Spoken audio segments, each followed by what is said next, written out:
पहाड़ों के दामन एक वसी जंगल था जहां हर मौसम अपनी अलग कहानी सुनाता था बहार में।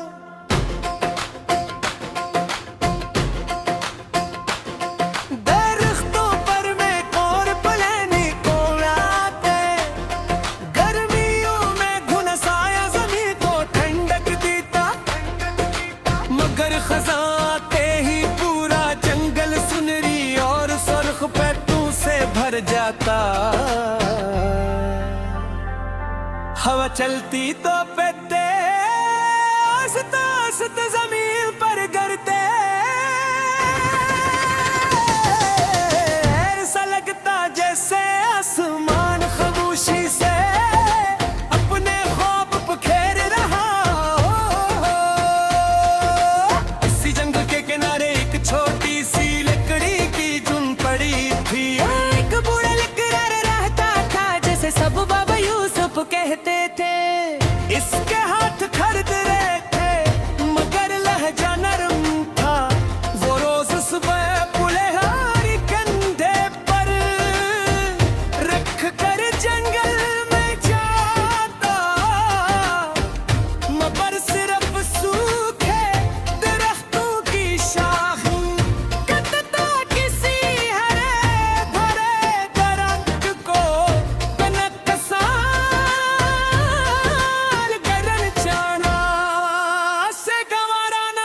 एक दिन में भी जंगल की सैर करते हुए इसके झोपड़ी तक जा पहुंचा।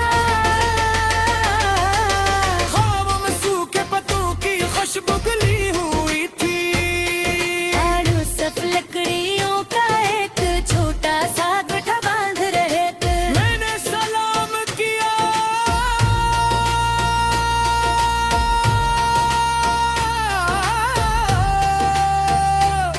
उन्होंने मुस्कुरा कर जवाब किया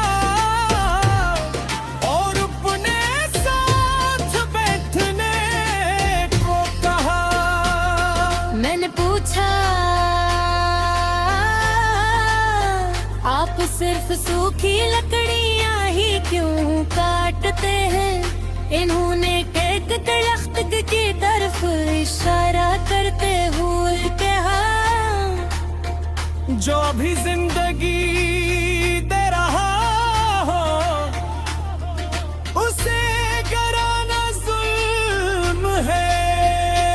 ये जुमला मेरे दिल में उतर गया। हम दोनों जंगल की पगडंडी पर जलने लगे, अंधे शाखों पर बैठे गीत गा रहे थे और हवा पत्तियों से खेल रही थी।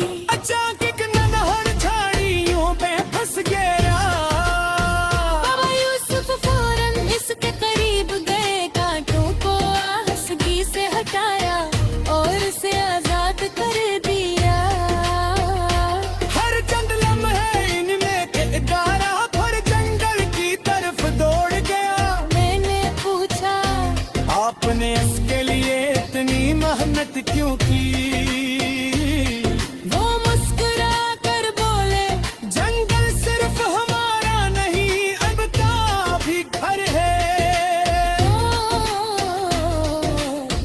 दोपहर के वक्त हम एक बड़े दरख्त के नीचे बैठ गए। बाबा यूसुफ ने अपने थीले से रोटी निकाली और आधी मेरे साथ बांट रहे। मैंने कहा, आपने खुद कम खाया। वो मस्कर भरे बांटी हुई रोटी हमेशा ज्यादा लगती है। ये सुनकर मेरे दिल में अजीब सा सुकून इतराया।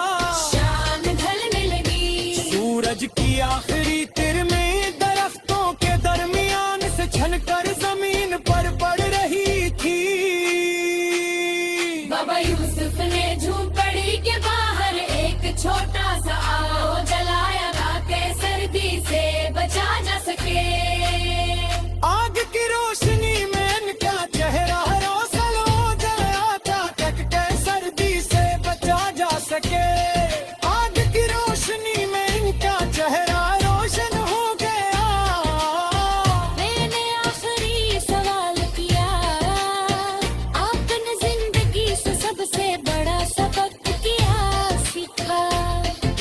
जल